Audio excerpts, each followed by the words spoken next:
So I started mainly in the city, and then I've been working outside the city, and then I've traveled like Minnesota, Arizona, New York, like other places and stuff. And there's kind of a common belief of like just the road hack, like where if you do too many road rooms, like too many of those bars, rowdy shows, you pick up tricks that work but aren't really respected by other comics. Like what's the balance for you guys with that? Yeah. Because to me, when you're doing the road a lot, you don't have the back of the room. So you don't have those other comics being like, hey, you cut that shit out. Like that's you gotta not be soft. That's what it is. You gotta lose that like that need for the back of the room, because it's like, yeah, you will, and that's something I argued with comics all the time when I was coming up. Not that I gave a shit what they thought. But that was like a thing when I would show up to open mics. Everybody like, bro, you got to stop working the road. You're gonna get hacky, like this and that. And it's like, honestly, man, in stand up, no experience is gonna make you worse.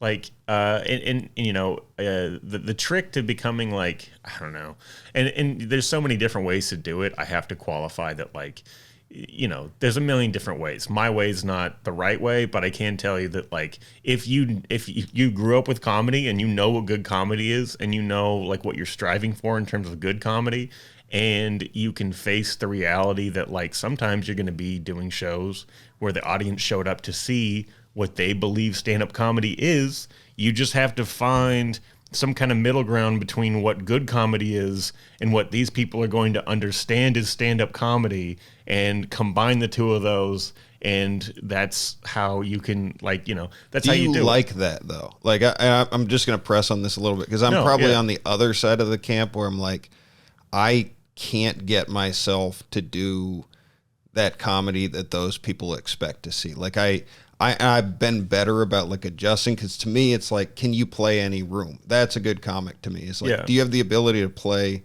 in any environment and be yourself still? Without like bending to the audience's expectations. I do. And it is, and that is like the hard part of it, right? Like that's why I can make a living at it, is I can go, you know, like, sometimes when you're doing fundraisers or whatever, cruise ships, there'll be kids in the audience, and so you have to have jokes that, you know, jokes, but that'll big pussy jokes. That's what the kids love. They all cheer and they sing whatever pussy song is popular with kids at that point, you know, whether it's WAP or whatever. But Kids Bob Montero, have you heard that? Yeah, it's pretty good. Yeah.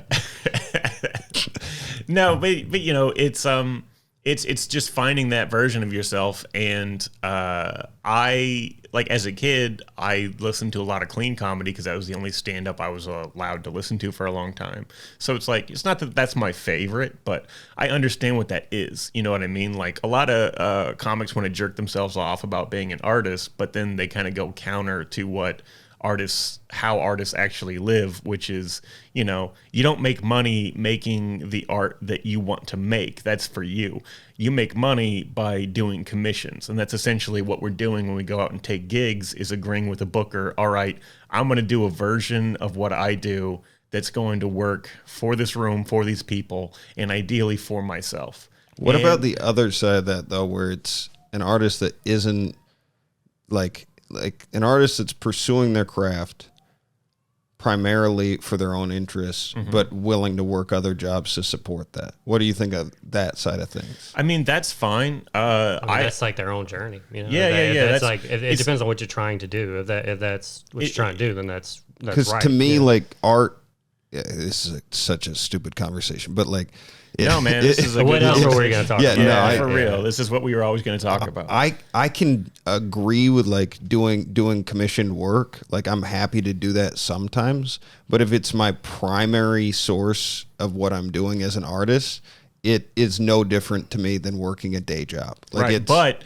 here's the important point I will make in the way that you think about this is, if you're you gotta consider that what you're doing is going to influence what you're learning and what your experience is. So even if you are taking these commissions that aren't exactly your bag, and you're having to kind of twist and turn and change yourself to fit what you think this job is going to be, like, all of that just like makes you being uncomfortable. Yeah, that's what makes you a better artist, right? So when you're talking about abstract art, it has a lot to do with what are the constraints of the art. You know what I mean? And that's where art gets really interesting. Whereas now there's been kind of this push of just like, you can just make whatever and have no, and you can make something like fresh and new that gets everybody interested, fine.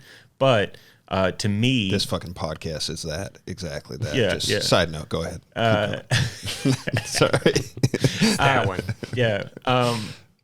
But yeah, to me, it was more about, time is very important to me. If not to get like all metaphysical or whatever, but like you only have so much time. So spending, making $15 to $20 an hour at a day job to support my craft, while I would rather find a way to work my craft, even if it's not like the way you want to do it. Yeah, that's something that I could be working towards, and as I'm doing it, I'm paying for myself to have free time to practice other things. Like recently, I've been trying to get better at like drawing and writing and stuff like that, and that's just personal. Like as an artist, to me, it's more. So it's not necessarily stand-up specific. No, but it all kind of blends. You know what I mean? Like it doesn't have to be like what is stand up, what is like a one man show. You know what I mean? It like all gets mixed up, and I find that the more creative you are, and the more outlets you have, and the more time you put into it, the better and the more interesting every single artistic output you have is going to be. So. It's like, I don't have any, I don't look down on anybody who chooses to keep the day job and do their thing. But for me, it's just more of a journey and a challenge to find how to work my way into all these different opportunities and make the most of it. And look, I respect what we haven't talked about it yet, but you do cruise ships, which. There's a couple different classes of thought on cruise ships, and like just being completely transparent. Like there's a crop of comics that would just shit all over that. Oh, for sure. I think the way what you've described to me, and I think it'd be interesting to talk about, is like what you have to do to play on that cruise ship is pretty complicated. Like when you were explaining to me in Spokane what you have to do, like it's not like you're not just like push this guy out there and do it. Like explain that a little bit. So I just started headlining I only headlined for NCL, so I can't really speak to any of the other ships, but I started it last December. And before I got really lucky, I'm like one of the younger headliners they have. And the only other headliner I've run into who is my age is a total piece of shit. Fuck him. Mike Blaustein. Put his name on it, and you ain't edited shit out. That dude sucks, man. Matter of fact, put it something to let him know that it's coming. Just notification, tag him.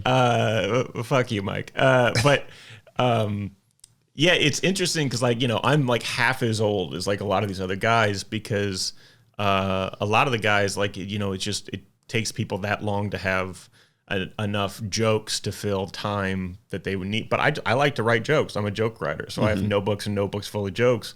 And so when it comes to cruise ships, it's a little bit different because you're not putting together an act so much as they'll give you your schedule. And then it's like, okay, I have, maybe 4 clean shows and 1 adult show. Like the last week I was on, I actually really messed up because I wrote out 2 different 40-minute adult shows. And it turns out one of my adult shows was a clean show. So I just had like a whole 40 minutes worth of jokes I didn't get to do that week, but I wound up having to do my clean sets like over and over and over again. And what's the benefit of that to you?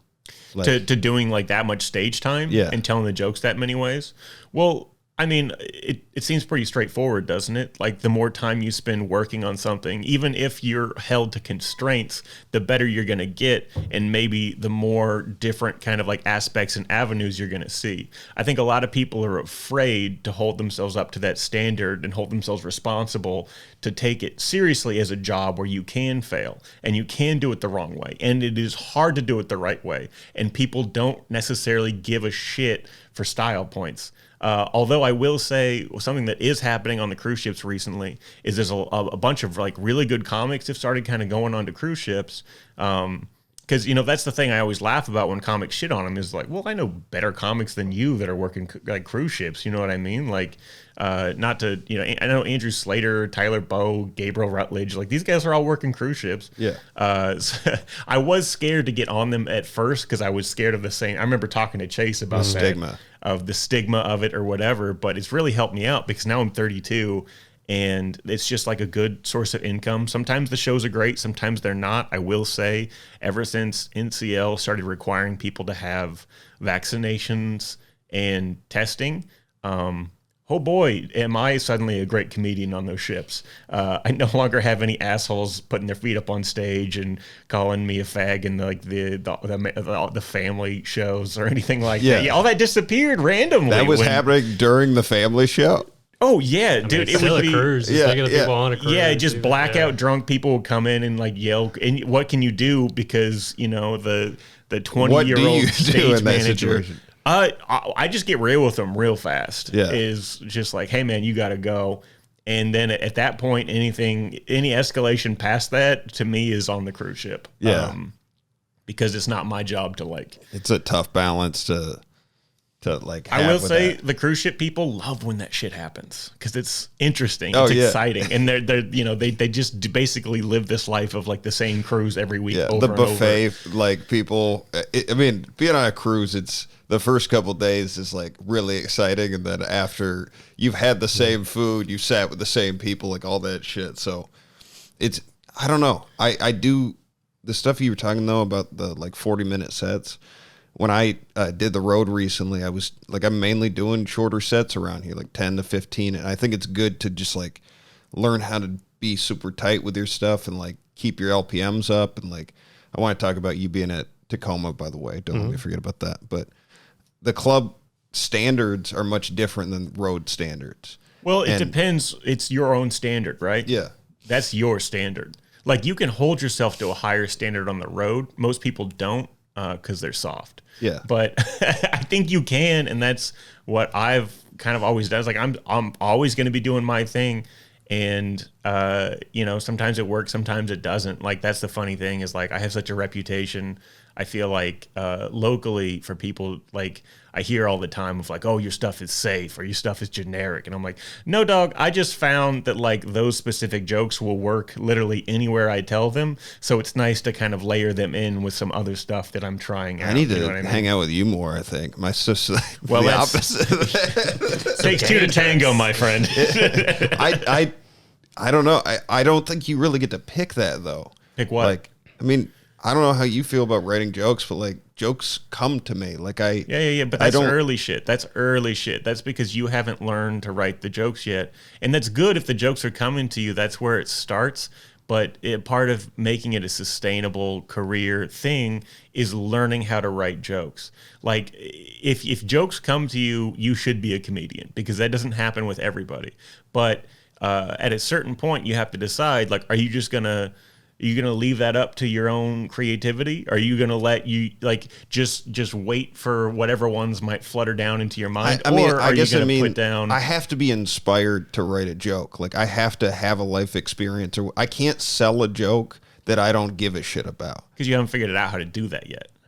Hey, if you like that video, make sure to hit the subscribe button and follow our page for new weekly content.